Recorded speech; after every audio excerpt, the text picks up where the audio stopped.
بې پولې خبریالان ملګري ملتونه دې د افغان خبریالانو د ملاتړ اقدامات ډیر کړي.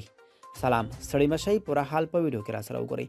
د بې پولې خبریالانو سازمان د افغانستان لپاره د ملګري ملتونو ځانګړي راپور ورکوونکي ریچارډ بنټ ته لیک استولی او په دغه هیواد کې د خبریالانو او رسنیو د ملاتړ لپاره د جدي اقداماتو غوښتنه کړې ده. د بې پولې خبریالانو د نړیوالې ملاتړ څانګې مسؤل انطوان برنارد ویلي چې نړیوال وضعیت باید افغانستان ته د توجه اړولو مخه ونه نیسي. هغه زیاته کړې چې دوی د ملګري ملتونو له ځانګړي راپور ورکوونکي ریچارډ بنټ څخه غوښتنې څو په افغانستان کې آزادو خبریالانو ته هر اړخیزه ملاتړ راجړ کړي.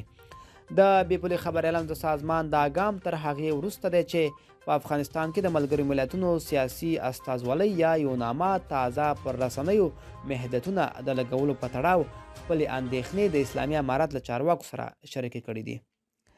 ملګرو، دا به زموږ چمتو شوې ویډیو د لا ښکلې ویډیوګانو لپاره موږ سره پاتې شئ. تر بلې ویډیو ښه وخت ولرئ.